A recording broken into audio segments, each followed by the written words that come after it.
السلام علیکم ورحمۃ اللہ وبرکاتہ۔ الحمد للہ وحدہ والصلاة والسلام علی من لا نبی بعدہ، اما بعد فاعوذ باللہ من الشیطان الرجیم، بسم اللہ الرحمن الرحیم۔ وَلَقَدْ آتَيْنَا دَاوُودَ وَسُلَيْمَانَ عِلْمًا وقال الحمد لله الذي فضلنا على كثير من عباده المؤمنين إلى آخر الآية۔ صدق الله العلي العظيم وصدق رسوله النبي الكريم ونحن على ذلك من الشاهدين والشاكرين۔ اللهم ألهمنا رشدنا وأعذنا من شرور أنفسنا، اللهم وفقنا لما تحب وترضى من القول والفعل والنية۔ رب اشرح لي صدري ويسر لي امري واحلل عقدة من لساني يفقهوا قولي، آمین یا رب العالمین۔ محترم حضرات، معزز سامعین، محترم خواتین، بیماؤں اور بہنوں، ملی بھائیوں، پیارے بچوں، آج کی گفتگو کا عنوان ہے سورہ نمل 19واں پارہ، آیت نمبر 15 سے یہ نیا رکوع شروع ہو رہا ہے۔ سورت کا دوسرا رکوع اور پارے کا 17واں رکوع شروع ہو رہا ہے۔ تذکرہ ہے حضرت داؤد علیہ السلام کا۔ وَلَقَدْ آتَيْنَا دَاوُودَ وَسُلَيْمَانَ عِلْمًا، اور البتہ تحقیق ہم نے دیا ہے سلیمان اور داؤد دونوں کو۔ علما میں جو تنوین ہے، علماً ایک مخصوص علم ہے، جو علم شریعت بھی ہے اور علم ملوکیت بھی ہے۔ علماً کی جو تنوین ہے یہ تخصیص کے واسطے بھی ہے۔ حضرت داؤد علیہ السلام کو بیک وقت نبی بھی اور بادشاہت بھی، دونوں چیزیں عطا فرمائی گئی۔ یہی علم یہاں مراد ہے۔ حضرت داؤد کو شریعت اور بادشاہت، اور سلیمان کو بھی نبوت اور بادشاہت دونوں دی گئی۔ یہ ہے علم۔ وقالا، اور ان دونوں نے کہا الحمدللہ، اللہ کا شکر ہے۔ الحمدللہ، تمام تعریفیں اللہ کے لیے، تمام خوبیاں اور تمام چیزیں اللہ کے لیے ہیں۔ الذی فضلنا، جس نے ہم کو فضیلت بخشی، علی کثیر من عبادہ المؤمنین، اپنے بہت سارے ایمان والے بندوں میں سے۔ عباد عبد کی جمع ہے، اپنے بندوں میں سے، اور وہ بھی مومنین۔ مومنین میں بہت سے بندے ایسے ہیں جن میں سے اللہ نے علم نبوت کے لیے اور علم ملوکیت کے لیے دونوں کا انتخاب فرمایا۔ اس نعمت پر اللہ کا شکر ادا، شکر ادا کرنا یہ اللہ کی طرف سے مطلوب بھی ہے، انبیاء کی سنت بھی ہے، اور مزید نعمتوں کا استحقاق پیدا ہوتا ہے۔ اسی لیے یہاں پر دونوں کی طرف سے تعریف ثابت ہے۔ وَوَرِثَ سُلَيْمَانُ دَاوُودَ، اور وارث ہوئے سلیمان داؤد کے۔ داؤد علیہ السلام والد ہیں اور سلیمان بیٹے ہیں، اور بیٹا ہی میراث کا حقدار بنتا ہے۔ اس لیے فرمایا وَوَرِثَ سُلَيْمَانُ دَاوُودَ، اور وارث ہوئے سلیمان داؤد کے، یعنی داؤد علیہ السلام کی وفات کے بعد ان کے قائم مقام جانشین کون ہوئے؟ سلیمان ہوئے۔ یہاں کوئی یہ بھی سمجھ سکتا ہے کہ یہاں بادشاہت کی جانشینی مراد ہے، حالانکہ ایسا نہیں ہے۔ علم نبوت یہاں مراد ہے، نبوت، کیونکہ انبیاء کی میراث درہم و دینار نہیں بلکہ علم ہے۔ نحن معاشر الانبیاء، یہ فرمایا کہ ہم انبیاء کی جماعت کا حال یہ ہے، لا نورث درہم ولا دینار، درہم و دینار میں نہ ہم وارث ہوتے ہیں نہ ہمارا کوئی وارث ہوتا ہے۔ پھر انبیاء کی میراث کیا ہے؟ علم ہے۔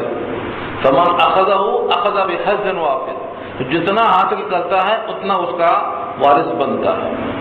تو سلیمان داؤد کے وارث بنے ہیں علم نبوت کی وجہ سے، ورنہ اگر یہاں پر مال مراد ہوتا تو حضرت داؤد کے ان کی وفات کے وقت میں 19 بیٹے تھے، 19 بیٹے تھے تو میراث ایک کو کیسا ملتی؟ سب کو ملنا چاہیے تھا اور سب کا ذکر ہونا چاہیے تھا۔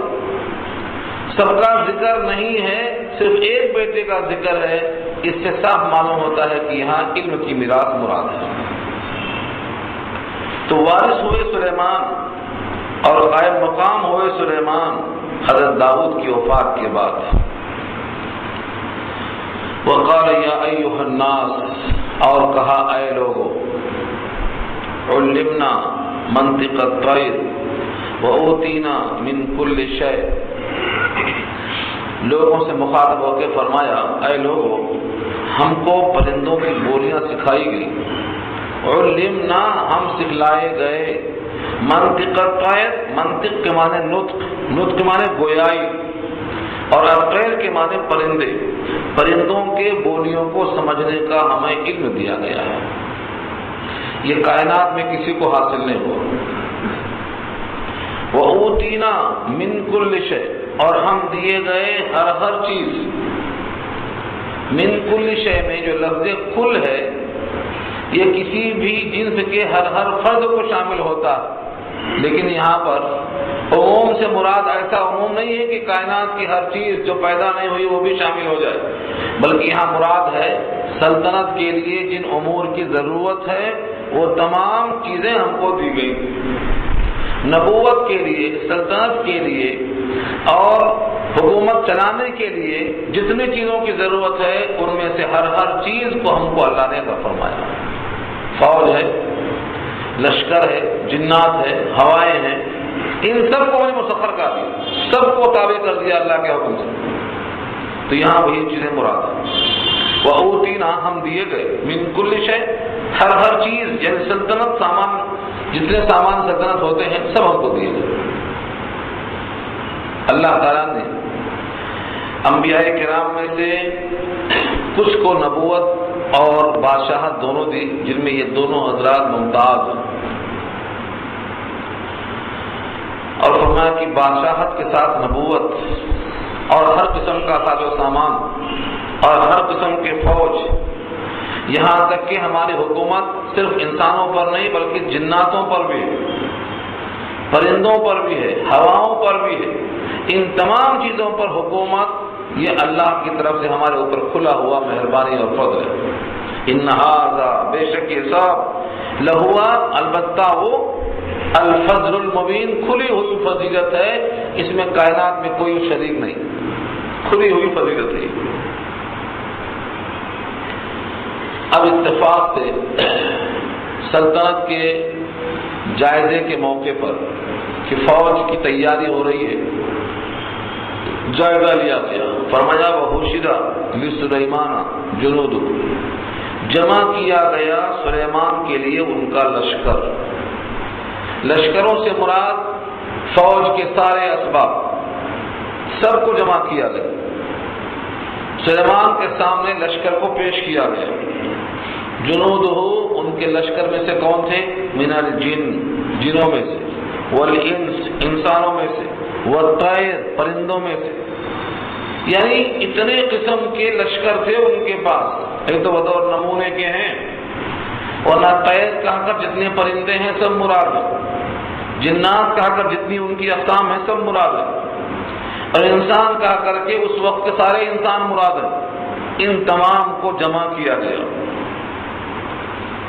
فہم یوزعون، بس وہ روکے گئے، روکنے کا مطلب یہ ہے ٹکڑیاں بنائی گئی، کیونکہ اگر جماعت بہت زیادہ ہے تو آگے والے چلتے چلے جاتے ہیں اور پیچھے والے پیچھے رہ جاتے ہیں، بیچ میں فاصلہ آ جاتا، وقفہ آ جاتا، اسی لیے آگے والوں کو روک کر تاکہ پیچھے والے آ جائیں اور مل جائیں اور ٹکڑیاں بن جائیں، جماعتیں بن جائیں، اگلوں کو بار بار روکا جاتا ہے، یہ ہے فہم یوزعون، روکے جاتے ہیں، وہ جمع کیے جاتے ہیں، اکٹھا کیے جاتے ہیں اور ان کی ٹکڑیاں بنائی جاتی ہیں۔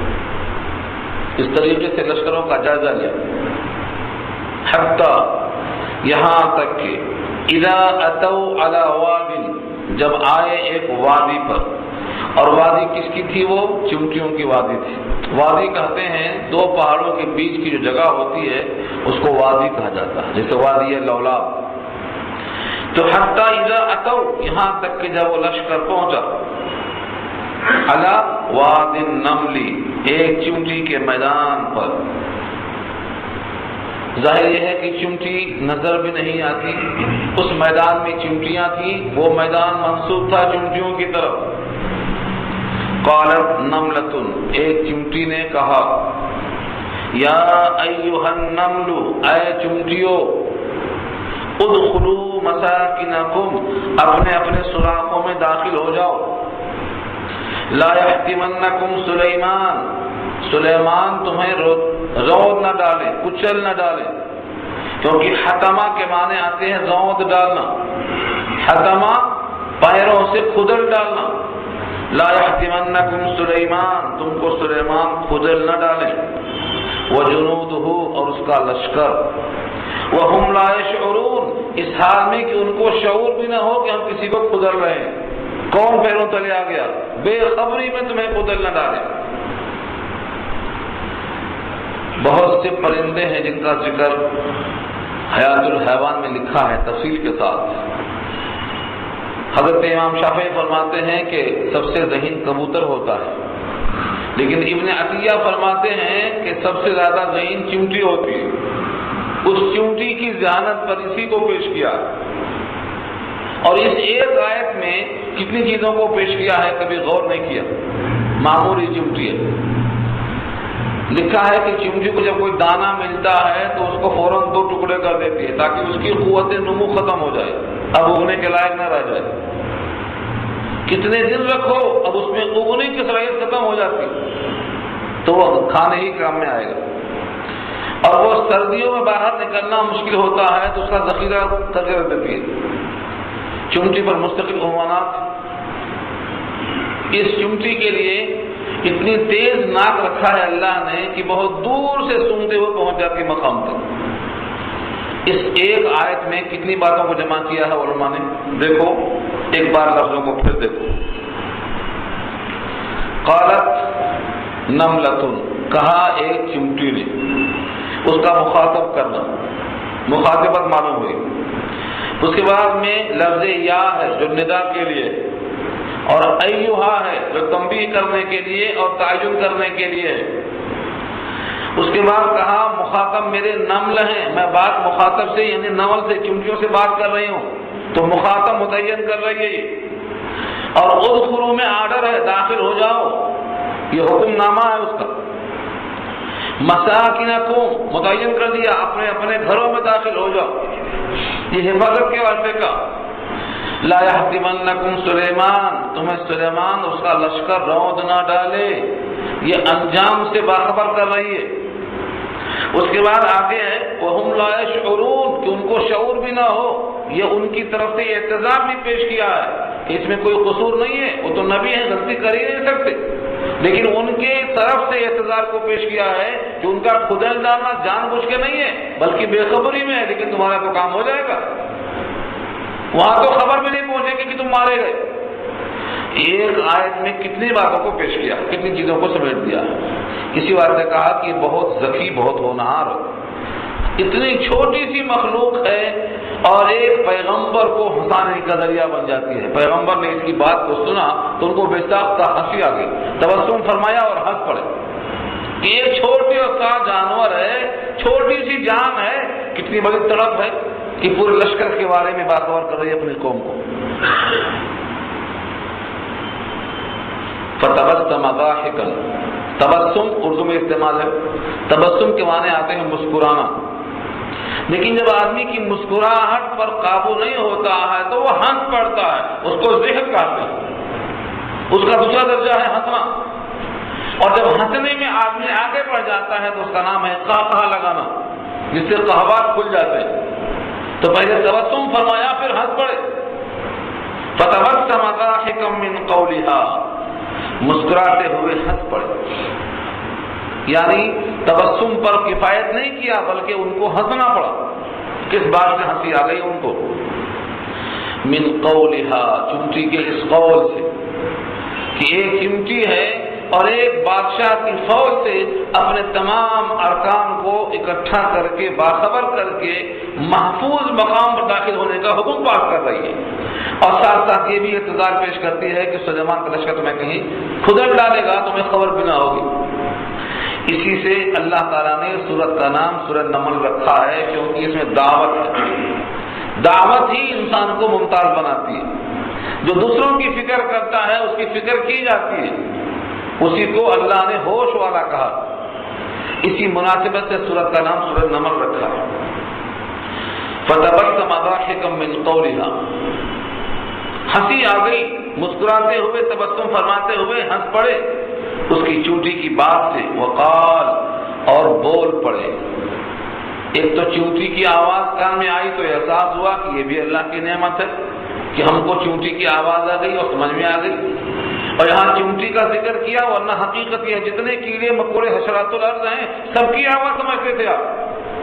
اس نعمت کا ان کو استحضار ہوا اور بے ساتھ ساتھ دعا کر بیٹھے کہ اے پروردگار، اس نعمت کو جو ہمارے پاس موجود ہے اس کو ہمارے پاس روک کے رکھیے اس انداز سے کہ ہم ہمیشہ شاکر رہیں، کبھی اس سے ہم غافل نہ ہونے پائیں.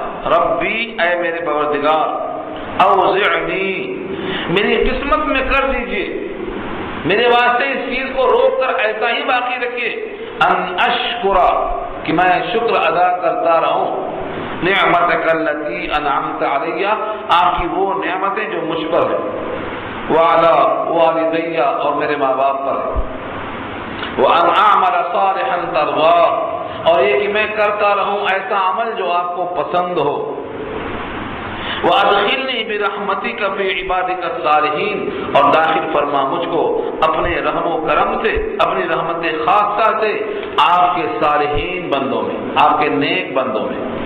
یہ دعا حضرت سلیمان کی ہے، اس کو آپ بھی زبانی یاد کر لیں. اس میں بہت سی چیزیں ہیں جو آپ کے لیے بھی اور امت کے ہر فرد کے لیے بطور دعا کے کرتے رہنا چاہیے. تذکرہ دیکھیے کیا کیا آ گیا دعاؤں میں. پہلی چیز یہ کہ مجھ کو آپ توفیق دیجئے کہ میں شکر ادا کرتا رہوں، شکر کی توفیق ملنا. بظاہر ایک ہی نعمت ہے لیکن کئی نعمتوں کو سمیٹتی ہے.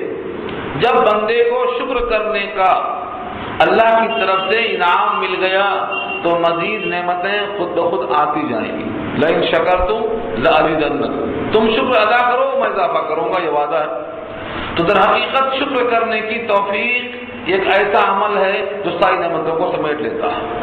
جو بندہ شاکر نہیں ہوتا وہ ناقدرہ ہوتا ہے، نعمتیں سلب ہو جاتی ہیں. تو پہلی چیز کیا معلوم ہوئی؟ اے میرے رب، مداومت کیجئے، یعنی میری قسمت میں رکھ دیجئے کہ میں شکر ادا کرتا رہوں آپ کی نعمتوں کا جو میرے اوپر ہیں اور میرے ماں باپ پر. کبھی کبھی جو نعمتیں انسان پر براہ راست ہوتی ہیں ان کا بھی شکریہ واجب ہوتا، اور جو ماں باپ پر ہوتی ہیں ان کے توسط سے ملتی ہیں ان کا بھی شکریہ واجب ہوتا.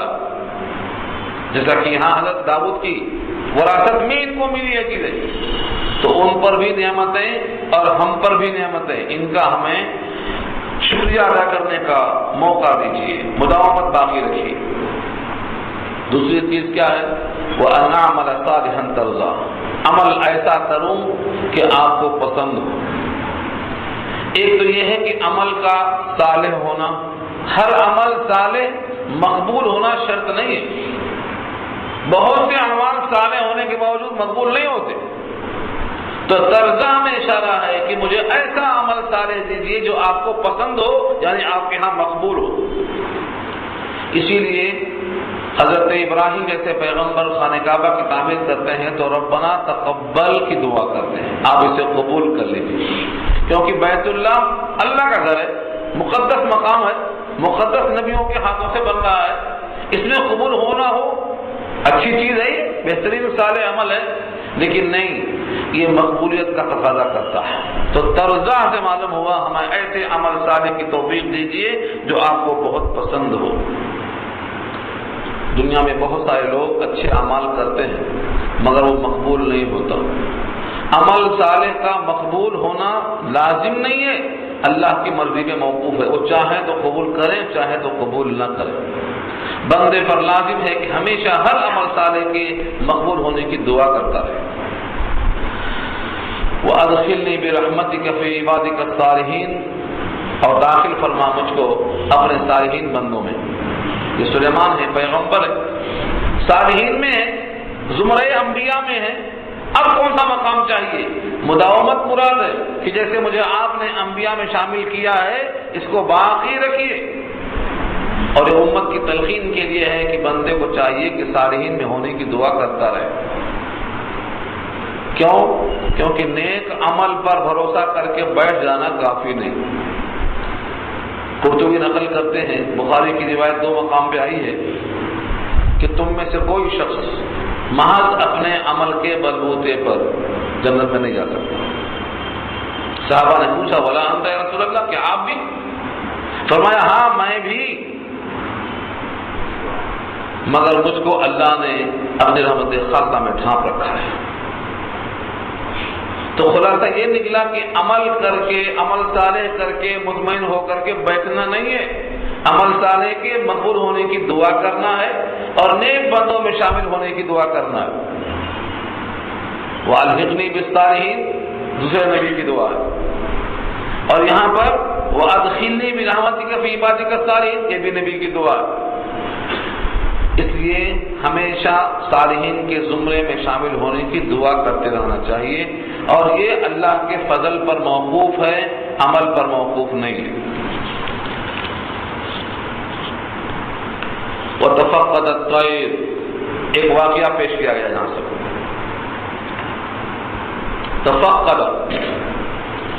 تفقدہ کے معنی کئی لکھے ہیں، لیکن تفقدہ کے معنی آتے ہیں گم پانا۔ جیسے بی بی عائشہ نے نبی صلی اللہ علیہ وسلم کو 15ویں شعبان کے بستر پہ گم پایا، تو وہاں کیا ہے فوقت رسول اللہ۔ تو فقدہ کے معنی، مفقود کے معنی گم ہونا اور اس کی تلاش جاری ہو، ایسا گم جو غائب ہو نہیں بلکہ اس کی تلاش ہو اور نہ نظر آتا ہو، اس کو تفقد کہتے ہیں۔ وہ تفقد الطیر لکھا ہے کہ آخر یہ پرندے کو ڈھونڈنے کی ضرورت کیا پیش آئی؟ سلیمان جیسے پیغمبر جہاں ہزاروں آپ کے لشکر میں انسان اور جنات ہوں اور ہزاروں قسم کے پرندے ہوں، سب سے کمزور نہیں چھوٹا سا پرندہ ہدہد کو بہت لوگ پہچانتے بھی نہیں ہوں گے، جتنا اس کی چونچ آگے ہوتی ہے اتنا تاج اس کا اونچا ہوتا ہے۔ ہدہد چھوٹا سا پرندہ ہے۔ ابن عباس سے پوچھا گیا کہ آخر سلیمان کو ہدہد کی حاجت کیا پیش آئی جو تلاش کرنا شروع کر دیا؟ فرمایا اصل تو یہ ہے کہ ہدہد پرندوں میں سے چھوٹا ہے، ضعیف ہے، اور حضرت سلیمان اپنے پورے رعایا پر نگاہ رکھتے تھے، یہاں تک کہ چھوٹا پرندہ جو کمزور ہے اس کی زیادہ فکر ہوئی کہ کہیں غائب تو نہیں ہو گیا، کسی نے اسے کچھ ختم تو نہیں کر دیا۔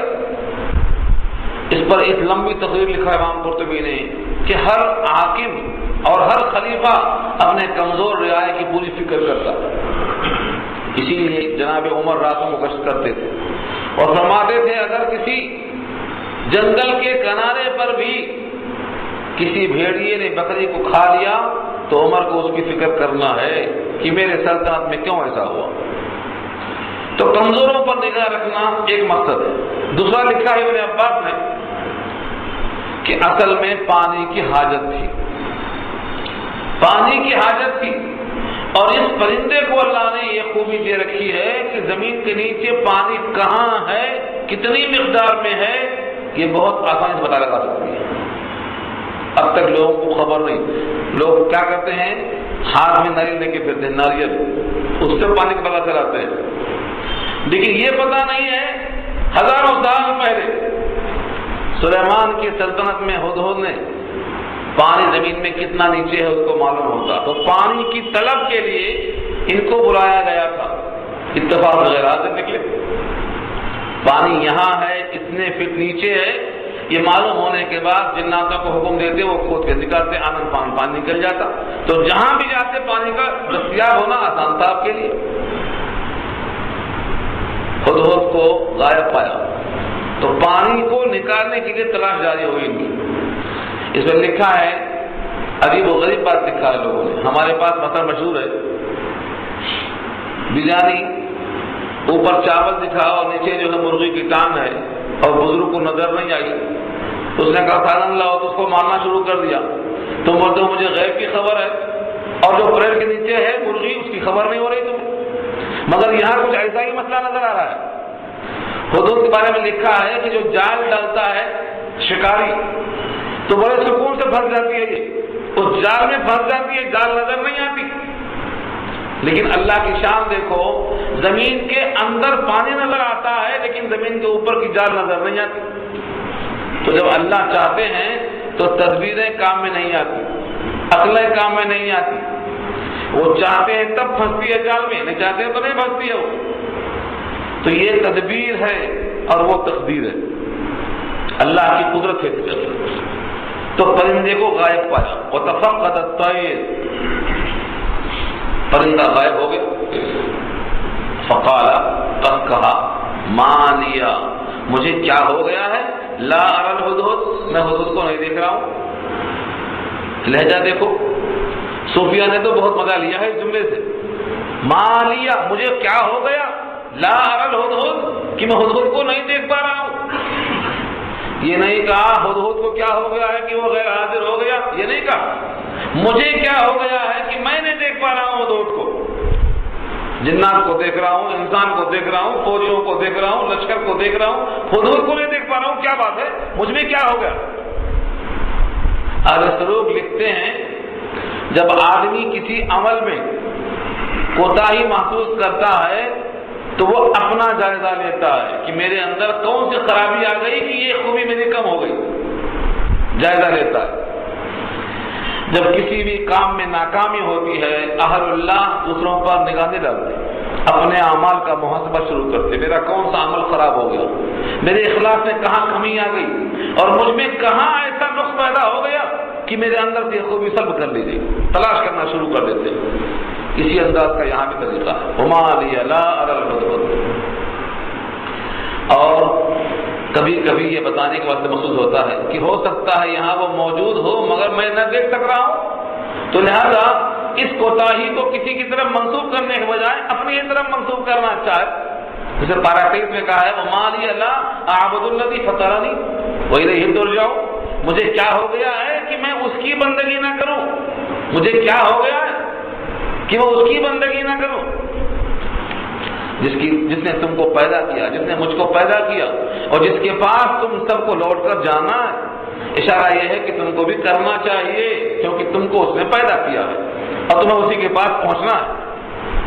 تو پرندے کو اس طرح سے غائب نہ پا کر یہ فکر پیدا ہوئی. آگے فرمایا ام کان من الغائبین، یا وہ ہے غائب ہونے والوں میں سے. غائب تو نہیں ہو گیا کہیں. ام کان من الغائبین، یا وہ ہے غائب ہونے والوں میں سے. اب فرمایا بحیثیت حاکم کے لأعذبنہ، میں اس کو عذاب دوں گا، سزا دوں گا. اسے لکھا ہے فقہا نے کہ اپنے ماتحت والوں کی کوتاہیوں پر سزا دینا جائز ہے تاکہ انتظام صحیح رہے. کوتاہی نہیں ہوگی تو انتظام صحیح نہیں ہوگا. وہ بچے پڑھتے ہی نہیں ہیں جہاں نہ ہو.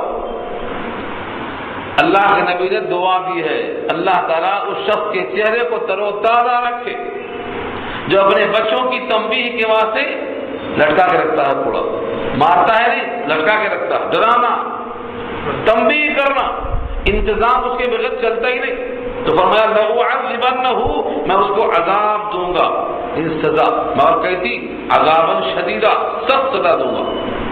ایک چھوٹے پرندے کو اتنا بڑا بادشاہ، سزا کیسی بھی کم ہوگی تو اس کے حق میں تو شدید ہو جائے گی. وہ پھر کیا سزا ہوگی؟ وہ فرمایا او لأذبحنہ، یا تو اس کو میں ذبح کر ڈالوں گا، ذبح کر ڈالوں گا. پہلے شکل میں کیا ہے؟ سخت سزا ہوگی، یا پھر سزا ہوگی ختم کر دوں گا، اس کو ذبح کر ڈالوں گا. اس سے معلوم یہ ہوا کہ ذبح کر ڈالنا یہ پرندوں کے حق میں کوئی معیوب چیز نہیں ہے. وہ بنائے گئے ہیں اسی لیے. اگر ان کو ذبح نہ کیا جائے گا ان کا استعمال کیسے ہوگا؟ اللہ نے مخلوق میں سے بہت سی چیزوں کو پیدا کیا دوسرے کے نفع کے واسطے. تو اس کو ذبح کر دوں، او لیاتینی بسلطان مبین، یا وہ میرے پاس لے آئے کوئی کھلی دلیل اپنے غیر حاضری کی معقول وجہ کہ تم کہاں تھے، کیوں تھے، کس مقصد میں تھے۔ او کے بعد کیا، لیاتینی میرے پاس ضرور وہ لے آئے، سلطان مبین کھلی ہوئی دلیل، سلطان کے معنی حجت برہان کے آتے ہیں، اور مبین کھلی ہوئی جو قابل فہم ہو، یعنی معقول وجہ ہو۔ فمکث غیر بعید، مکث یمکث ٹھہرے تھوڑی دیر، غیر بعید مانے بہت دیر تک نہیں، تھوڑی ہی دیر وقفہ ہوا تھا، غیر بعید دور نہیں، دیر نہیں، تھوڑی ہی دیر ٹھہرے ہوئے تھے۔ فقال خود پہنچ گیا اور کہتا ہے احطت بما لم تحط به، احطت بما لم تحط به، میں ایسی خبر لایا ہوں جن کی آپ کو بھی خبر نہیں ہے۔ احطت میں نے احاطہ کر لیا ہے، بما لم تحط به جس کا آپ نے بھی احاطہ نہیں کیا، اور ایک بہترین خبر لایا ہوں۔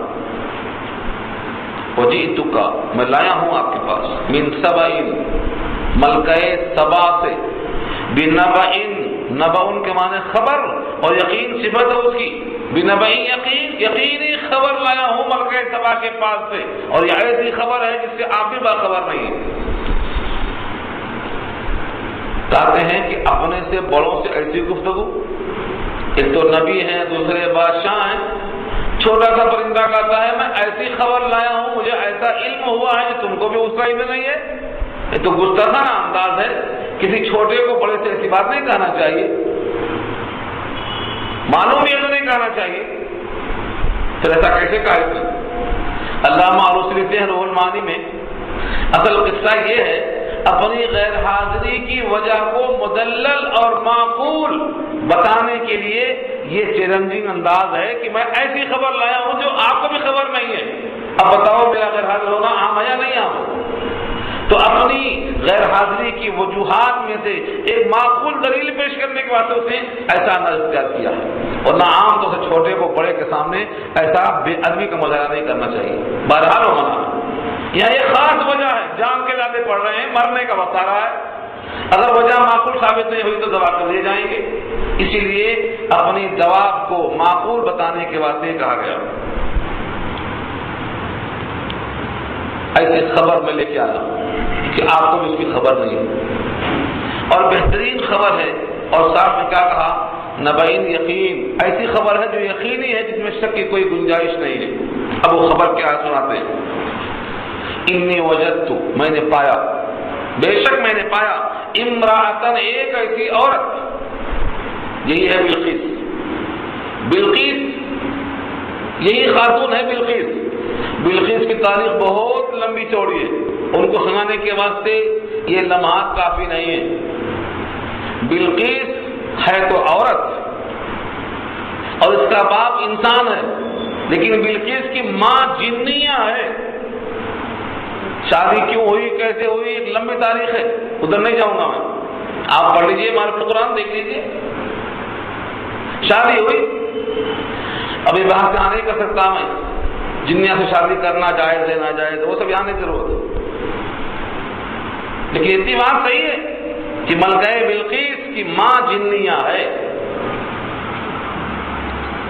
اس کی خبر لائے۔ یہ ملکہ بلقیس سے شادی سلیمان کی ہوئی نہیں ہوئی، یہ روایت بھی آخر میں بات آئے گی، اور شادی ہوئی بھی تو یہ تو انسان ہے، انسان سے شادی انسان کی ہوئی، یہاں اس کا کلام ہی نہیں ہے۔ بہرحال اجنہ سے شادی کے معاملے میں بہت سی باتیں ہیں، ضمنی باتیں ہیں۔ میں نے ایک عورت کو دیکھا، ایک عورت کو پایا، تملکہم، جو ان کی ملکہ ہے، ان پہ حکومت کرتی ہے، تملکہم، ان پہ ملکیت جتاتی ہے، ان کی وشاعت ہے اس کے اوپر، اور وہ خاتون کا حال یہ ہے، وَأُوتِيَتْ مِن كُلِّ شَيْءٍ، اور دی گئی ہر چیز سے، یعنی ہر چیز سے مراد جو آئندہ پیدا ہوگی وہ نہیں، بلکہ موجودہ زمانے میں حکومت کے لائق، حکومت کے قابل جو چیزیں چاہیے سب موجود ہیں، ہر قسم کی چیز موجود ہے، یعنی بادشاہت کے لیے وزراء چاہیے، ہم نشین چاہیے، فوج چاہیے، لشکر چاہیے، اسلحہ چاہیے، گھوڑے چاہیے، سب موجود ہے۔ یہ ہے میرا بَأُوتِيَتْ مِن كُلِّ شَيْءٍ، اور سلطنت کے تمام لوازمات موجود ہیں، اور خاص طور سے وَلَهَا عَرْشٌ عَظِيمٌ، اس کی ملکیت میں ایک عرش ہے بہت بڑا۔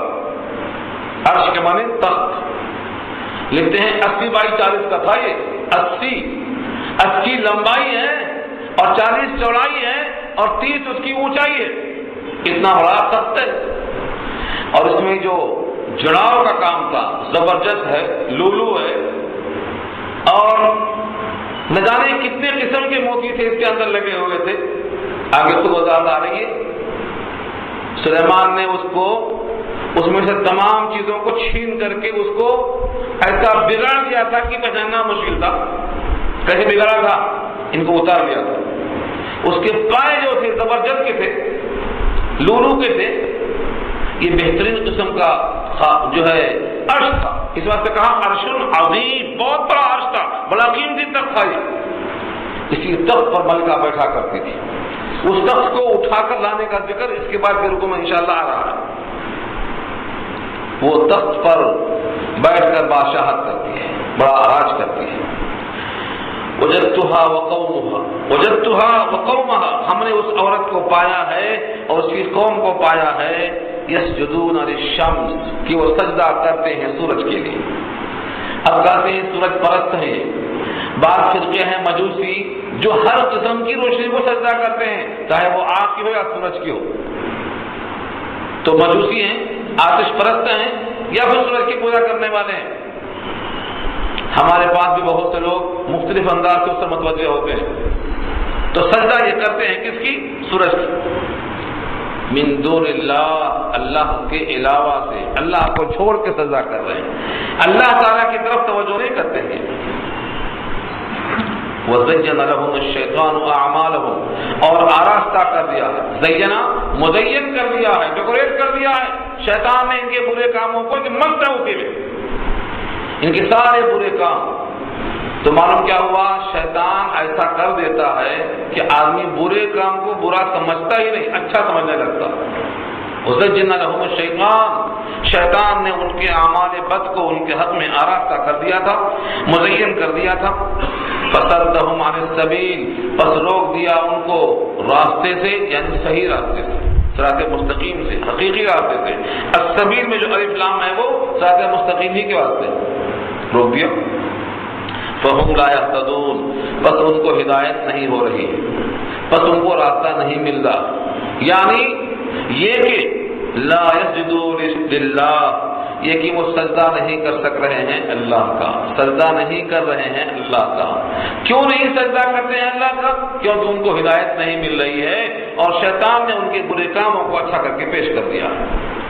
آج کے ماحول میں دیکھ لیجیے آپ، کتنے لوگ ایسے ہیں جو برے کام کو اچھا کر رہے ہیں، اچھا سمجھ کے کر رہے ہیں۔ جتنے لوگ ناجائز کام کر رہے ہیں اور پیسہ دے کے کر رہے ہیں، تو کیوں کر رہے ہیں؟ ان کی سمجھ میں نہیں آ رہا ہے کہ یہ کام ناجائز ہے اور غلط ہے، شیطان کی سازش ہے۔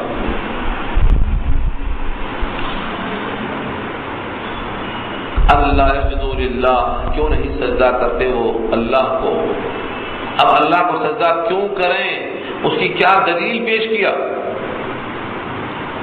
الذی یخرج الخبء فی السماوات والارض، جو نکالتا ہے زمین اور آسمان کی پوشیدہ چیزوں کو۔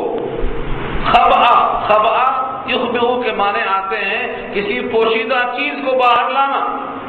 زمین میں دانہ ڈال دیا آپ نے، اس دانے کو کومل کی شکل میں باہر لانا، یہ خبأ ہے۔ بادلوں سے نچوڑ کے پانی کو نکالنا، یہ خبأ ہے۔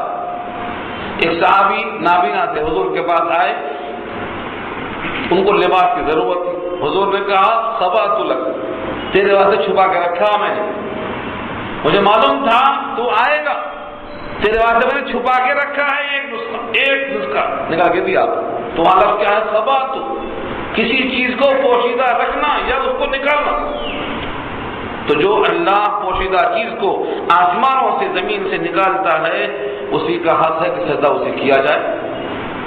وَيَعْلَمُ مَا تُخْفُونَ وَمَا تُعْلِنُونَ، اور وہ جانتا ہے جو کچھ تم چھپاتے ہو، جو کچھ تم ظاہر کرتے ہو۔ تمہارا ظہور اور تمہارا مخفی کرنا، یہ سب اللہ کے پاس برابر ہے، سب کو اللہ خوب جانتے ہیں۔ اس طریقے سے اللہ تعالیٰ کے سجدہ کرنے پر استدلال بھی پیش کر دیا، اور آگے فرمایا وہ جو ذات ہے جس کا نام اللہ اس میں ذاتی ہے، فرمایا اللہ لا الہ الا ہو، نہیں ہے کوئی معبود مگر وہی، رب العرش العظیم، وہ عرش عظیم کا رب ہے۔ رب کہتے ہیں جو معدوم کو موجود کرے اور اس کو پروان چڑھا کر کمال تک پہنچائے۔ تو عرش عظیم کا رب کا مطلب یہ ہے عرش عظیم بھی نہیں تھا، وہ بھی معدوم تھا، اس کو اللہ نے پیدا کیا اور اس کو عظیم بنایا۔ اس ذات کو حق ہے کہ سجدہ اسے کیا جائے۔ یہاں تک تقریر ہوئی، یہاں سجدہ تلاوت واجب ہے، باتیں کر لیجیے گا۔ یہ پوری تقریر کس کی ہے؟ ہدہد کی ہے۔ تقریر تو سلیمان کو معلوم تھی، توحید وہاں معلوم تھی، لیکن ذہن کو ادھر متوجہ کرنے کے لیے اور اپنے عذر کو معقول تر بتانے کے لیے لمبی تقریر کرنا پڑا۔ میں اس لیے غیر حاضر تھا، میری تحقیق یہ ہے اور میرا یہ عذر معقول ہے۔ حضرت سلیمان نے یہ نہیں کہہ دیا کہ ٹھیک ہے جا تیری بات سچی ہے، نہیں، یہاں سے معلوم ہوا سلیمان نے کہا اچھا میں ایک خط لکھ کے دیتا ہوں، چھوڑ کے تیرا جھوٹ اور سچ نکل جائے گا، دودھ کا دودھ پانی کا پانی ہو جائے گا ظاہر۔ یہ خط وہاں ڈال کے تصدیق کریں گے، تحقیق کریں گے، ذرا وہ فوراً قبول نہیں کر لیا جائے گا، دیکھا جائے گا صحیح ہے غلط ہے۔ قال سننظر، کہا ہم عنقریب دیکھیں گے۔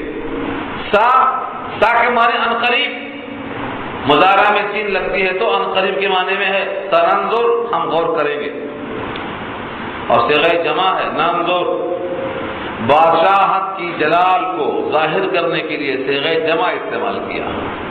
نبی صلی اللہ علیہ وسلم بھی بسا اوقات جمع کا صیغہ استعمال کرتے تھے، اللہ تعالیٰ بھی اکیلا ہونے کے باوجود جمع کا صیغہ استعمال کرتے ہیں عظمت شان کے اظہار کے لیے۔ لکھا ہے بادشاہ کا جلال کا ظاہر کرنا جمع کے صیغے سے درست ہے، جبکہ دل میں تکبر نہ ہو، دل میں تکبر نہ ہو، بلکہ حکومت کے انتظام میں اپنی بڑائی کو ظاہر کرنا ہو تاکہ لوگوں میں دبدبہ شوکت باقی رہے۔ قال سننظر، فرمایا ہم عنقریب دیکھیں گے۔ اصدقت ام کنت من الکاذبین، کیا تم نے سچ کہا یا تو ہو جھوٹ بولنے والوں میں سے۔ اذهب بکتابی ھذا، اذهب لے جاؤ، اذهب مانے جاؤ کے ہیں، لیکن بی کتابی میں جو با لگا ہے یہ صلہ ہے اس کا، اذهب بھی لے جاؤ، ذهب کا صلہ با ہے تو لے جانا، ذهب اللہ بنوری، ان کا نور لے لیا اللہ نے، تو اذهب بکتابی ھذا، میرا یہ خط لے کر جاؤ۔ خط کی اہمیت وہاں سے معلوم ہوتی ہے کہ پیغام دینے والا پیغام خط کے ذریعے سے بھیج سکتا ہے، اور اس کا وہی مقام و مرتبہ ہے جو کسی اور آدمی کے مضمون کا ہوتا ہے براہ راست پہنچنے کے بعد، وہی ہوتا ہے۔ البتہ اس پر بہت سی اہمیت ہے کہ خطوط کو گواہی کے طور پر پیش کرنا کیسا ہے۔ جہاں شہادت چاہیے شرعی شہادت، وہاں پر یہ کارآمد نہیں ہوتا ہے، ورنہ بات اس کی پختہ ہوتی ہے اور بات اس کی صحیح ہوتی ہے۔ ہر خط کا مضمون قابل قبول ہوتا ہے، لیکن جہاں شہادت مطلوب ہو وہاں قبول نہیں ہوتا ہے۔ اذهب بکتابی ھذا، یہ میرا خط لے کر جاؤ، فالقہ الیہم، اور یہ خط ڈال دو ان کی طرف۔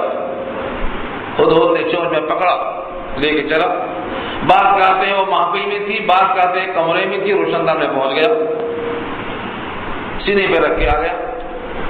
بعض لوگ کہتے ہیں کہ محفل میں تھی، وہاں خط رکھ کے آ گئے، لیکن حکم یہ تھا خط رکھنے کے بعد سر پہ سوار نہیں رہنا، الگ ہٹ جانا، کیونکہ کسی بھی دربار کی عظمت کو پامال نہیں کرنا بلا ضرورت، ان کی عزت و احترام کو ملحوظ رکھنا، خط ڈال کے سر پہ سوار نہیں ہونا، الگ ہٹ جانا اور سننا کہ کیا جواب ملتا ہے، کیا گفتگو ہوتی ہے، ہمیں سنانا آ کے۔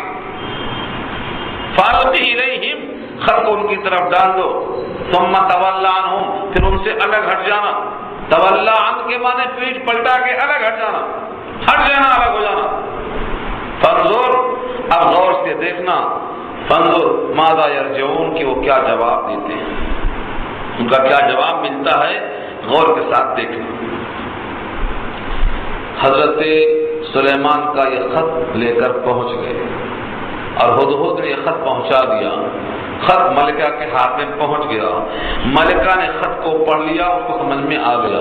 قالت، اب وہ بولتی ہے، یا ایھا الملأ، اے میرے سرداروں، ملأ ہم نشین، ارکان سلطنت، وزراء ہم نشین، جتنے لوگ قریب بیٹھنے والے ہوتے ہیں، یا ایھا الملأ، اے میرے ہم نشینوں، اے میرے مشیروں اور سرداروں، انی القی الی کتاب کریم، انی بے شک میں، القی الی ڈالی گئی میں، یعنی میرے پاس ڈالا گیا ایک خط، کتاب بمانا مکتوب اور کریم بمانا مکرم، یہ خط مکرم ہے، لکھا شارحین نے کریم بمانا مکرم ہے، یعنی خط پہ سلیمان کی مہر لگی ہوئی ہے، جس خط پہ مہر لگی ہوتی ہے اس خط کا اکرام کیا جاتا ہے۔